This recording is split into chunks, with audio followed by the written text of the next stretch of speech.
Volvemos a nuestra línea temporal en el año 1936. Tras la sublevación militar de Melilla en julio, que desencadenó la Guerra Civil, en la ciudad de Madrid se produjeron numerosos disturbios que provocaron daños e incendios en el patrimonio artístico de la ciudad, principalmente en iglesias, parroquias y conventos, afectando incluso a la Colegiata de San Isidro. La sublevación se neutralizó en la ciudad de Madrid,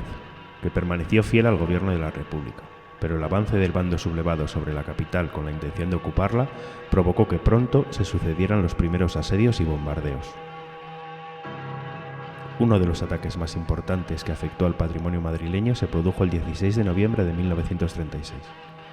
Un ataque en el que se vieron implicados importantes bienes culturales como el Museo del Prado, la Real Academia de las Bellas Artes de San Fernando, el Museo Antropológico o el Museo Arqueológico Nacional.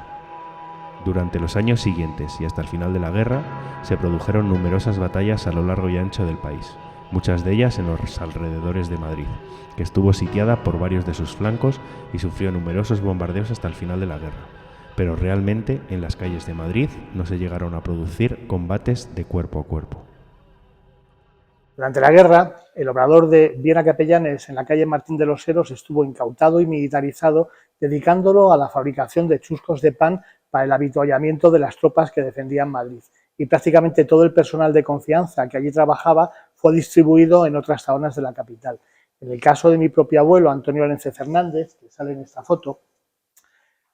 a pesar de ser uno de los jefes que como tal podría haber sido detenido y encarcelado, fue protegido y recomendado por todos los trabajadores de la Tahona, que le tenían en gran estima por considerarle uno más entre ellos. Y durante toda la contienda estuvo trabajando en su oficio de panadero, haciendo de correturnos en todos los puestos que nadie quería cubrir por casi todas las Tahonas de la ciudad de Madrid. El sitio a la ciudad de Madrid fue el más largo de toda la guerra, ya que no fue hasta finales de marzo de 1939, pocos días antes de su final, cuando las tropas nacionales entraron sin encontrar resistencia en la capital de España.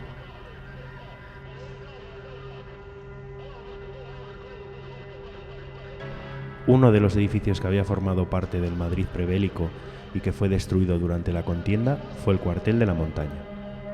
Este lugar, donde se produjeron los fusilamientos del 3 de mayo de 1908 que quedaron recogidos en el cuadro de Francisco de Goya, se había construido en los años 60 del siglo XIX, uno de los acuartelamientos más importantes de la capital, y fue allí donde buscaron refugio las tropas sublevadas en Madrid el 18 de julio de 1936. Por ese motivo, fue atacado con enorme violencia y prácticamente destruido en los primeros días de la guerra. Ese episodio tuvo como espectador de lujo a nuestro querido Café Viena, situado a menos de 100 metros y que fue usado como refugio forzoso de los asaltantes durante esos días y en otros momentos de la guerra, lo que provocó numerosos daños en sus instalaciones y la desaparición de la mayor parte de su mobiliario. Consecuencia de la desaparición del antiguo cuartel fue la creación del actual Parque del Templo de Devot, donde hoy en día encontramos un monumento conmemorativo inaugurado en 1972 que recuerda a los allí caídos durante la Guerra Civil. Después de la contienda nos encontramos con un Madrid muy diferente al de la bulliciosa ciudad de los primeros años 30. La Guerra Civil había dejado nuestra ciudad prácticamente intransitable, con calles levantadas y llenas de barricadas, y de edificios dañados o derruidos. Ejemplo claro de esos duros días de la guerra en nuestras propias carnes son el de una histórica foto de la tienda de la calle Arenal tras sufrir el impacto de una bomba que cayó de lleno en nuestro local, o el de uno de nuestros autogiros incautados y perdidos que nunca se recuperó. Pero a pesar de toda la destrucción que sufrió nuestro tejido productivo, Viena Capellanes consiguió salir a flote tras la contienda, para ir resurgiendo de sus cenizas y comenzar una complicada y lenta reconstrucción en un contexto social, económico y humano muy complicado y lleno de miserias.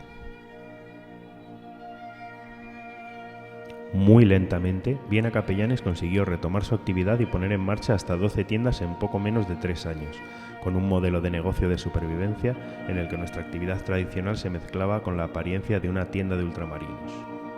Un modelo adaptado a ese entorno de posguerra, lleno de colas, restricciones, penurias, cartillas de racionamiento, que nos acompañó durante un largo periodo de tiempo en una sociedad muy controlada, tal y como atestigua este carnet de la empresa de don José Lence Fernández de enero de 1943 o las cartillas de suministro de combustible para la industria de los años 40.